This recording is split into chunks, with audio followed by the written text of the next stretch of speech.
Hey everybody, this is Deb with Truthification Chronicles, and ooh, I think I've got something you're going to enjoy tonight. Now, before we get started, I wanted to tell you about the Nancy Pelosi video, the wrap-up smear one that I posted. That's because the old one was not adequate, and I needed to revise it and put in a couple of pieces of information that I left out of the first one.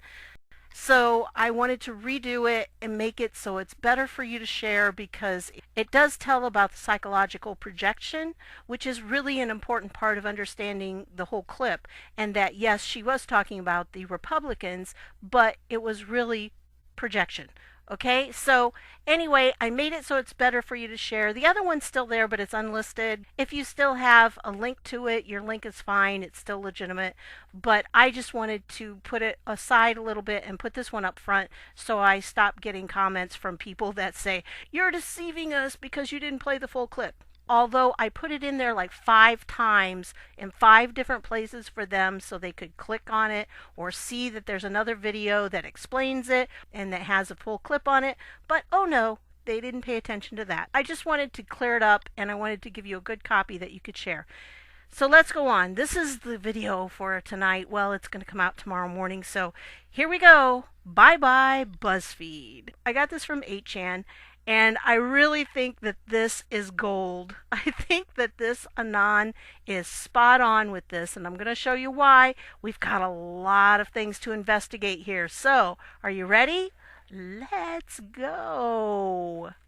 Now we're going to come back to this graphic, and there will be links to everything down below, so you'll be able to get it, except for the actual post on 8chan. But I will link to this so you can get the graphic, okay? Because it's a really good graphic, but it's kind of long. So, see, it's kind of a long one, but it's well worth it, and we're going to go over it, but I want to do it kind of hand in hand with the post as well, because they're both kind of connected here. He entitled it, Bye Bye Buzzfeed. With Buzzfeed's antics in the news today, and this was from Friday, I thought it would be appropriate for me to repost an info meme I created last October. This was created last October, so it's kind of interesting because it really does bring some things to light that I think you're going to want to know about. First, I am convinced that BuzzFeed reporter Jason Leopold was given an option last October to destroy BuzzFeed from the inside in exchange for a reduced sentence. That is what you witnessed today. Second, this is all about the FinCEN crimes committed by the previous administration against political opponents and goes all the way up to 2 Democrat senators. The old "we need your tax returns" threat, where they reverse engineer crime, doesn't work anymore. Let's dig deeper in reverse chronological order. Now, before I get into this, I want to go back to the graphic because this is going to make more sense, I think, once you see the graphic and we go through this instead. So we have these 2 people here. This is Natalie Mayflower Edwards and Jamal El-Hindi. Natalie here was the FinCEN employee Department of Treasury. The FinCEN deals with financial crimes, and you're going to see that over here. So, Natalie Mayflower Soares Edwards, a socialist employee of FinCEN, Financial Crimes. This is a government department that deals with financial crimes at the Department of Treasury, was arrested October 17, 2018 for leaking classified financial documents on multiple occasions to BuzzFeed reporters about Trump associates, including Paul Manafort, Rick Gates, and many others. Edwards was caught red-handed with 24,000 classified financial documents. This crime appears to have started January 20th, 2017, when Trump was inaugurated. Surprise, surprise. So we've got her. She's the first one, and yes, she has been arrested. Okay, and then we have this next guy, Jamal El-Hindi, former director of FinCEN Treasury. The Obama holdover. Jamal El-Hindi was the director of FinCEN for Obama and until November 8, 2017, for Trump.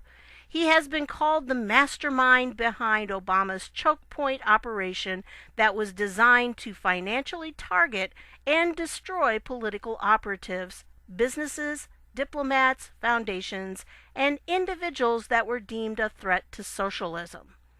El-Hindi denies these accusations as a conspiracy theory, but Trump replaced him in late 2017. Edwards worked with El-Hindi, so these two worked together. Okay, keep that in mind. I'm doing this mostly because it's easier when you can put kind of faces to them and everything. But again, I will have this link down below so you'll be able to get this graphic on your own so you can talk to other people about it. The Socialist Reporter, that's Jason Leopold there. A well-known socialist Buzzfeed reporter named Jason Leopold was listed as the author in at least 11 FinCEN Buzzfeed articles using information from Edwards. Interestingly, a search for Leopold on Google shows images of him at Gitmo as a social justice warrior. How ironic, since he will likely be living there soon. More interestingly, he was one of the reporters that used private financial documents to out Enron executives a decade earlier. Practice makes perfect. And then we have this Jonah Peretti, the globalist founder. Jonah Peretti is the globalist founder of Buzzfeed and HuffPost. The FBI alleges that Buzzfeed requested and published classified FinCEN information about specific political targets from Edwards. If true, this allegation means that Buzzfeed didn't just report a leak from a source. Instead, they conspired to get illegal information for the purpose of a political hit piece. This would constitute a felony, and the U.S. government could seize some Buzzfeed's assets. The insurance policy. Hillary needed an insurance policy in case she lost the election. For this reason, the entire fake Russia investigation was created to frame Trump and his associates. In any good frame job, the bad guys need to frame people that could plausibly commit the crimes they are being framed for publicly. Two of those people were Paul Manafort and Rick Gates. They were close enough to Trump to harm the president, and they had enough prior ties to Russia to imply they were Russian operatives. Buzzfeed specifically requested FinCEN info on Manafort and Gates, and here we have Manafort and Gates, okay? Remember them? All right, let's go on. The dead investigator. Peter Smith was a well-known Clinton crime investigator that was mysteriously suicided by asphyxiation plastic bag over his head on May 14, 2017, just 10 days after telling the Wall Street Journal that Clinton's missing emails were not hacked by Russians. Peter just happened to be working with General Michael Flynn in his Clinton investigations. Leopold wrote an article about Smith in Buzzfeed using FinCEN information obtained illegally from Edwards. Did Leopold and Buzzfeed have something to do with his untimely death? Was he Arkancided? The British spy. Peter Smith confirmed to the Wall Street Journal that he had been speaking with former British cyber spy Matt Tate. Okay, there's Matt Tate. Coincidentally, Tate just happened to be the first person in the world to discover that the Russians hacked Hillary's emails and that Russia was behind hacking attempts to aid Trump and harm Hillary. Tate has also confirmed his discussions with Smith before his death. I mean, this just really gets kind of intricate here when you're watching it. Okay, and now we get to these two guys. U.S. Senator Democrat from Virginia, Mark Warner, and U.S. Senator Democrat from Oregon, Ron Wyden. The corrupt senators. Senator Mark Warner and Senator Ron Wyden both have been on the corrupt Senate Intelligence Committee for some time. On April 27, 2017, Jamal El-Hindi gave a detailed FinCEN report to the committee at the request of Warner. We know Edwards was gathering classified FinCEN information by January 20th, 2017. That was Trump's inauguration day. We know from FBI documents that Smith was being investigated in spring 2017 by FinCEN for Russia transactions in the Mueller probe. We know that Leopold wrote a hit piece on Smith in Buzzfeed. We know Smith committed suicide just a few weeks after FinCEN Director El-Hindi met with these senators. Probably a coincidence.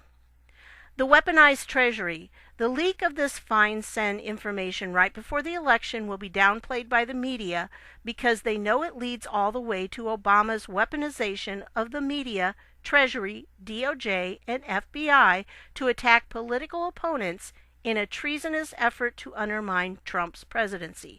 Now remember, the Anon that did this back in October of last year. So this has been around for a while, but it's still very pertinent to what we're talking about. Now let's go to his post again. Okay, let's look at the chronology now that you kind of have an idea of who the players are. First of all, he's going to do the chronology in reverse order. So that means he's going to start with January 18th of 2019. Buzzfeed reporter Jason Leopold makes blatant false claims about Trump, and even Mueller comes out and defends Trump a few hours later. This is a helpful distraction as we approach day 30 of the shutdown on 1/2019, the holy grail of rifts. Again, you probably saw my video on the rifts.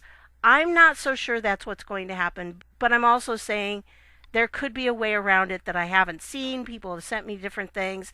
It's possible that there's a way around it, but there appeared to me to be two types of furloughs. One type of furlough is one that can be riffed, and the other was when the government shutdown happens because the departments themselves do not have any control over that. The other type of furlough, which is essentially a layoff, that one is under their control, so yes, those people can be riffed.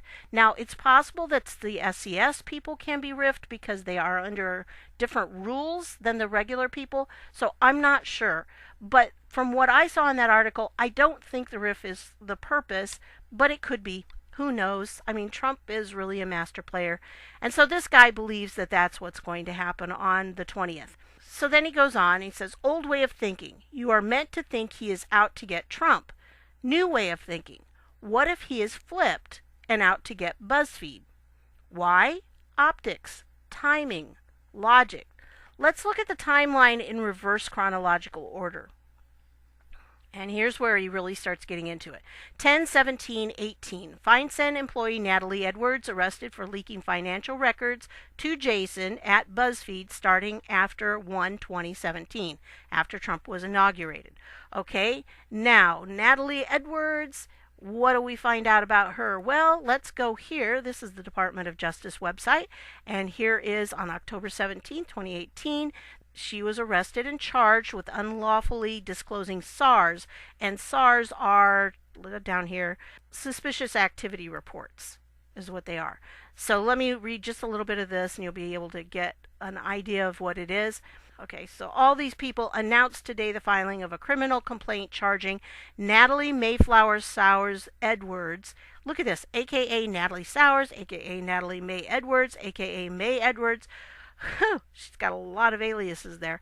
Who is a senior advisor at the Treasury Department's Financial Crimes Enforcement. That's what FinCEN stands for. Financial Crimes Enforcement Network. FinCEN, with unlawfully disclosing suspicious activity reports, SARs, and conspiracy to do the same. Edwards was arrested yesterday and will be presented this afternoon in the United States District Court for the Eastern District of Virginia. And it says here that Natalie Mayflower Sowers Edwards, a senior-level FinCEN employee, allegedly betrayed her position of trust by repeatedly disclosing highly sensitive information contained in suspicious activity reports to an individual not authorized to receive them. SARs, which are filed confidentially by banks and other financial institutions to alert law enforcement to potentially illegal transactions, are not public documents, and it is an independent federal crime to disclose them outside of one's official duties. We hope today's charges remind those in positions of trust within government agencies that the unlawful sharing of sensitive documents will not be tolerated and will be met with swift justice by this office. A lot of people have criticized Jeff Sessions, but he was really working on the leak issue. And he did make some arrests with leaks. And this would have been under his watch during this time. Okay, so this is one thing. And then you can also read, if you want to read about it on the Law and Crime here. And it talks about it again that here she is. She's been arrested and charged for the unauthorized leak of confidential bank records to a Buzzfeed reporter. And it goes on and says she's been released on a $100,000 bond, expected to appear for a November 2nd court date. She was barred from speaking to reporters or FinCEN officials, and it's not hard to see why, given the charges against her. So it goes on. This is really kind of an interesting article here. The Fed said that Edwards saved a whopping 24,000 SARs on a department-issued thumb drive. The majority of these files were saved to a folder named Debacle Operation CF, which contained subfolders named AHAT, Debacle, and emails. I wonder what that CF stands for. Clinton Foundation. So anyway, it goes on, and you can read through this. You can see the whole thing, that the SARs related to the Russian embassy. You've got such a thing that she went through here. Read through it and see. As always, these will all be down below, and you can see it on your own. Okay, so we come back to this, and that was on 10/17/18. Well, 11/8/17. FinCEN Director Jamal El-Hindi was let go by Trump. He was an Obama holdover, and he was instrumental in weaponizing the Treasury Crimes Unit for the DNC Mafia. And so this guy's a little harder to find information about. Honestly, it was really hard finding anything on him. This right here was an article that I found. Treasury announces Ken Blanco as FinCEN Director. He's the one that took over after that guy was removed on 11/8/17. And so you can read about him. And the only thing I could find out about this guy is this right here. It says that he wants to thank Jamal El-Hindi for his leadership as acting director during this interim period. That's really seriously all that I could find on this guy. So not much about him, but he was there, and I'm sure that Anon has better source than I do on it. So anyway, let's go back to this. 5/14/17, Clinton crime investigative reporter Peter Smith is Arkansas-cited with a plastic bag taped over his head just 10 days after telling the Wall Street Journal that Hillary Clinton's emails were not hacked by Russians. Dems need Russia to appear as the source for the hack to trick normies and validate Steele dossier. It all instantly falls apart without Russia. If Russia did not hack the DNC server, the whole Russian narrative goes down the drain. Oh yeah. And we know that Russia did not hack the server. Guess who wrote an article about Peter Smith using FinCEN data from Edwards? Yep, Jason Leopold. So we know the good guys have him for treason, and now his own sorry butt. Hence today's theatrics. Interestingly, Peter Smith got his story about the email hack from a former British spy named Matt Tate, who was the one that found the original dark web evidence of, quote, Russian hackers.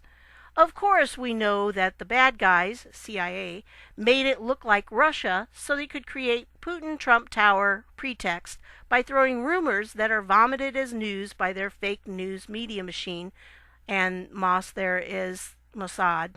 Insurance policy not working out, DNC? Treason much? Oh, but it gets better, much deeper. Okay, before we go there, let me take you to this FinCEN and this Peter guy, first of all. Peter W. Smith, GOP operative who sought Clinton's emails from Russian hackers, committed suicide, records show. Now we know that sometimes records get a little changed when it comes to suspicious suicides, especially when they have something to do with Hillary Clinton. A Republican donor and operative from Chicago's North Shore who said he had tried to obtain Hillary Clinton's missing emails from Russian hackers killed himself in a Minnesota hotel room days after talking to the Wall Street Journal about his efforts, public records show. I mean, this really gets stranger as it goes.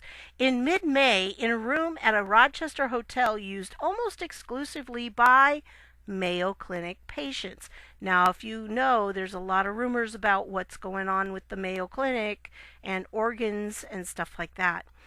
Peter W. Smith, 81, left a carefully prepared file of documents, including a statement police called a suicide note, in which he said he was in ill health and a life insurance policy was expiring.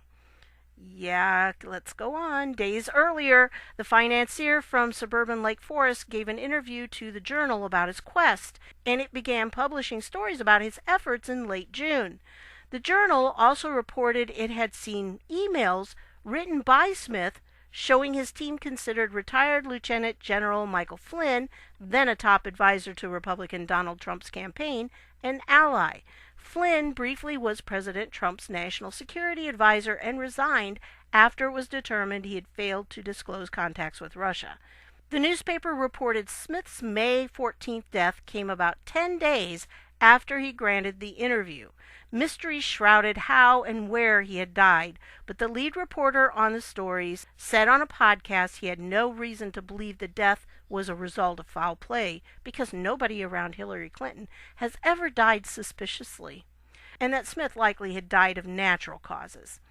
However, the Chicago Tribune obtained a Minnesota state death record filed in Olmsted County saying Smith committed suicide in a hotel near the Mayo Clinic at 1:17, there's a 17, p.m. on Sunday, May 14th. He was found with a bag over his head with a source of helium attached. A medical examiner's report gives the same account without specifying the time, and a report from Rochester Police further details his suicide. Now, I do have to ask, if they just found him, how could they be so precise at 1:17? I do know that they can tell a lot from the different clues that the body gives off after death, but 1:17, that seems a little strange since, they could say about 1:17, but at 1:17? I just think it sounds strange. It goes on, and it said, no foul play whatsoever, recent turn in bad health, all of that. Tomorrow's my last day, he said to a hotel worker. Well, that's because he was getting ready to check out, supposedly, and he didn't know probably that he was going to check out in that way. Anyway, if you look at this, the Journal stories said that on Labor Day weekend last year, Smith assembled a team to acquire emails the team theorized might have been stolen from the private server Clinton had used while Secretary of State. Smith's focus was on the more than 30,000 emails Clinton said she deleted because they related to personal matters. A huge cache of other Clinton emails were made public. Smith told the Journal he believed the missing emails might have been obtained by Russian hackers. He also said that he thought the correspondence related to Clinton's official duties. He told the Journal he worked independently and was not part of the Trump campaign. He also told the Journal he and his team found 5 groups of hackers, 2 of them Russian groups that claimed to have Clinton's missing emails. So this guy right here was supposedly, at least according to this article, it says he was supporting the idea that, there was nothing to Clinton's emails and they just were not released, and yes, the Russians really did hack them. Okay? So this is from the Chicago Tribune, though. Keep that in mind. They are not known for being right-wing. So I think that's probably suspicious. I think it's kind of weird that it had to do with the Mayo Clinic, and we know that there's some fishy business going on there.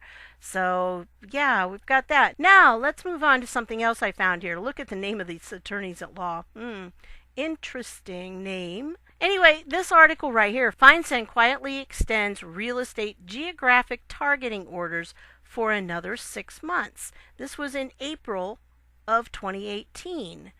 Breaking from its recent practice of making public announcements about geographic targeting orders, the Treasury's Department Financial Crimes Enforcement Network, FinCEN, last month quietly extended its real estate GTOs, geographic targeting orders, for another 6 months. The new expiration date is September 16th, and they have been extended, actually. It's been extended on until March of 2019. FinCEN's move to continue the GTOs a 4th time suggests that the orders are generating meaningful intelligence for law enforcement regarding potential money laundering involving luxury real estate in the United States. Who do you think lives in luxury real estate in the United States? I don't, but I can think of a few people that I know who do. at least people that sit in Congress. Anyway, if you go through this and you're looking at the places, FinCEN takes aim at real estate secrecy. And what this is, it's talking about secrecy, meaning who owns the real estate and if it's being used for nefarious purposes, for money laundering, such things. Look what they're dealing with. FinCEN takes aim at real estate secrecy in Manhattan and Miami. Those initial orders required certain title insurance companies to identify the natural persons behind companies used to pay all cash for luxury residential real properties located in the borough of Manhattan and Miami-Dade County. Have we heard about Miami-Dade County lately? Yes, I think we have. All cash transactions exceeding $3 million in Manhattan or exceeding $1 million in Miami-Dade County were to be reported to FinCEN with an identification of the beneficial owner behind the transaction. This is one way they can expose the money laundering, because if they can find out who the real person is behind it, then it can stop some of this stuff. If you look at this, they extended it to all boroughs of New York City, Miami-Dade County, and the two counties immediately north, Broward and Palm Beach. Oh, have we heard of those lately, Broward and Palm Beach? They were in the news back in November, weren't they? Huh. Los Angeles County, California, 3 counties comprising part of the San Francisco area, San Francisco, San Mateo, and Santa Clara counties, San Diego County, California, and the county that includes San Antonio, Texas. And we're talking, this is where a lot of those big name Democrats live. So, do you think maybe there's something going on? Let's go on. In February 2017, FinCEN announced that its efforts to combat money laundering in the luxury real estate market were being extended for another additional 6 months. And at that time, then acting director Jamal El-Hindi, this was one of the few places I found his name, said that the real estate GTOs were producing valuable, and this is the Obama guy saying this, producing valuable data that is assisting law enforcement and is serving to inform our future efforts to address money laundering in the real estate sector. So remember, he was removed in November of 2017. So he thinks that it was producing valuable data, and they revealed approximately 30% of the transactions covered by the GTOs involved a beneficial owner or purchaser representative that is also the subject of a previously filed suspicious activity report, SAR. Thereby corroborating FinCEN's long expressed concerns about the use of shell companies to buy luxury real estate in all cash deals. So it goes on. I'll leave this down below. You can look at that. And you can check this one out, because here it was renewed. Like I said, this is November 19, 2018, and it was renewed, but it was also expanded, and the amount of money was reduced. So instead of being $3 million or $1 million down in Florida, it's down to $300,000, so that it now no longer applies only to so-called high-end real estate purchases. So it's kind of narrowing it, and it's looking to tighten up those regulations and make sure they're not using these purchases to launder money. I just thought that was very interesting when you find that out. And some of the locations, especially those locations, are not coincidental. That is where they all live. So let's go on. Now you might remember this. Former Senate Intelligence Committee staffer indicted for lying to FBI about leaks. It was in the news for a few days, and then it kind of disappeared after that. But this was a guy named James Wolfe, and he worked on the Senate Intelligence Committee. He was the former top security officer for the Senate Intelligence Committee, and he was arrested and charged with lying about leaks of classified information. Now, if you go down here, his arrest comes the same day that the New York Times said the Justice Department had seized years' worth of email and phone records belonging to one of its reporters, Allie Watkins. Ms. Watkins had a 3-year romantic relationship with Mr. Wolfe, and she appears to be a person referred to in the indictment as reporter number 2.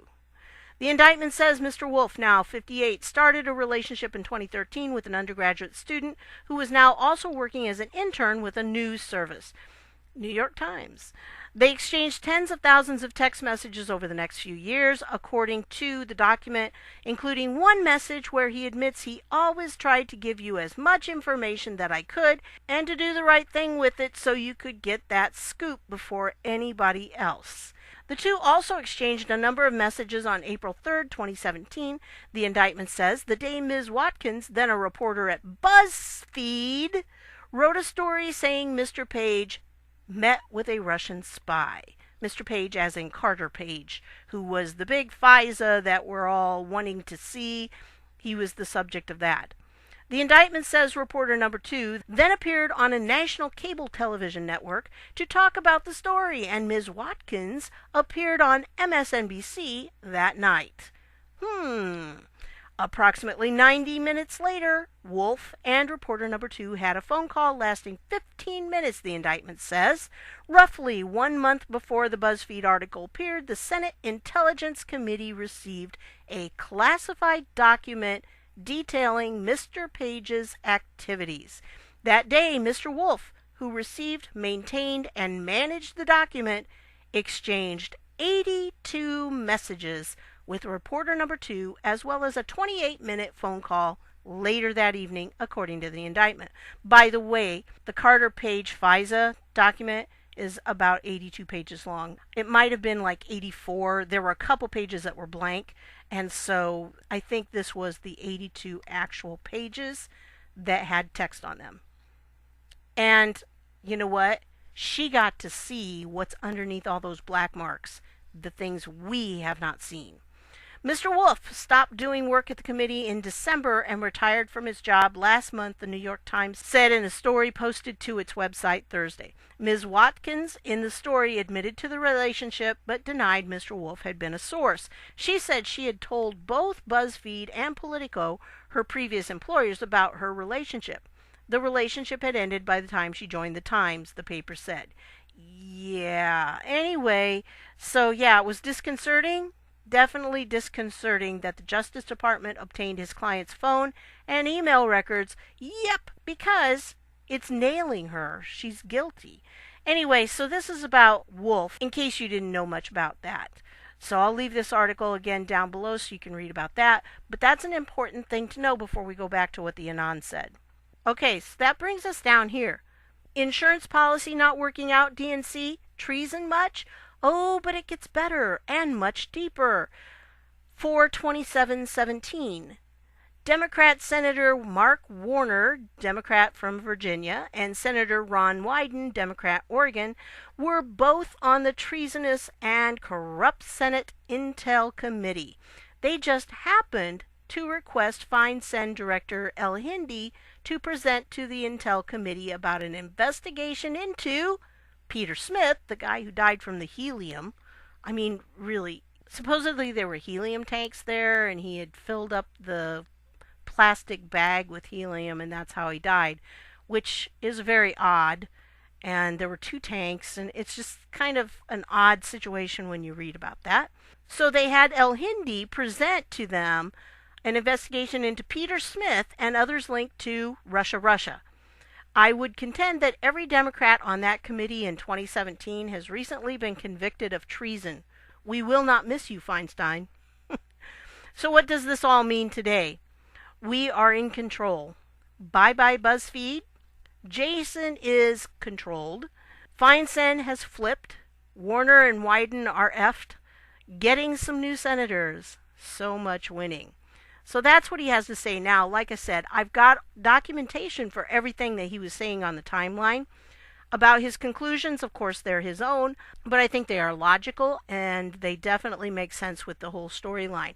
As I said before, I will put this down below. Look at it at your leisure. You can send it out. You can post it. That's what the Anon made it for. And it has it all kind of laid out so you can explain it to people if you need to. I think he did a really good job laying it out. It helps to have their faces here. And I think there's some interesting questions it raises about what was going on. And the insurance policy here was Manafort and Gates. They were desperately trying to find someone they could connect to Russia so they could investigate Trump for being involved in that. The last things I want to tell you about before I go are these two last episodes that Dan Bongino put out. Did you miss this stunning revelation, and when are the schemers going to prison? They kind of go together. Watch this one first, of course, because that's 896, and then watch 897. He covers some things in 896 that are important, and then he revisits them again in 897 and adds a little bit more. So it's very important that you listen to this one first. But these two episodes really spot on. And for him, he thinks that the insurance policy was Papadopoulos. Was it Papadopoulos? I think it was just anybody. I think it was anyone they could get to take the bait so they could accuse them of being involved with Russia, so then they could surveil Trump because of the two-hop rule. You can surveil not only the person the FISA is on, but you can surveil anyone that they contact and then anyone that person contacts. If one of these people would have contacted, let's say, Don Jr., and then Don Jr., of course, would contact his dad, that would lead right directly to Trump. So it's very likely that they did surveil Trump. So there you go on that. He also mentions in, I think, the second one, that he thinks there were more FISA warrants out there than just Carter Page's. I think that too. I think there were 4 of them because that was mentioned somewhere. And I really think that there was one on Carter Page. There was one on Papadopoulos. I think there was one on possibly Flynn and Manafort. I'm pretty sure that they probably all had FISAs on them. But the whole FISA thing was just to cover up what they were already doing, which was illegal queries. And I have a video on that, on the illegal queries that Admiral Rogers discovered. And that was kind of the kickoff on a lot of this. But anyway, those two are excellent to listen to. You really need to hear what he has to say. He puts a lot of pieces together in those, and he does it in a very good way that's a little easier to understand than some people who talk about it. If you don't know Bongino, he really does a good job, and he's entertaining to listen to too. So that's what I've got for you tonight. I know this is long, but there's just so much information on this one. I really wanted to make sure you knew it. There's lots going on behind the scenes, folks, and it's not just in one area. There are law enforcement investigations going on across the board on all of these people who are dirty. So it's going to be amazing when all this starts coming out because the corruption is so deep.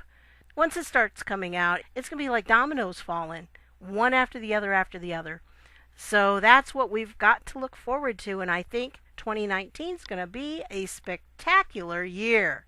So I want to thank you for stopping by, and I will see you all later.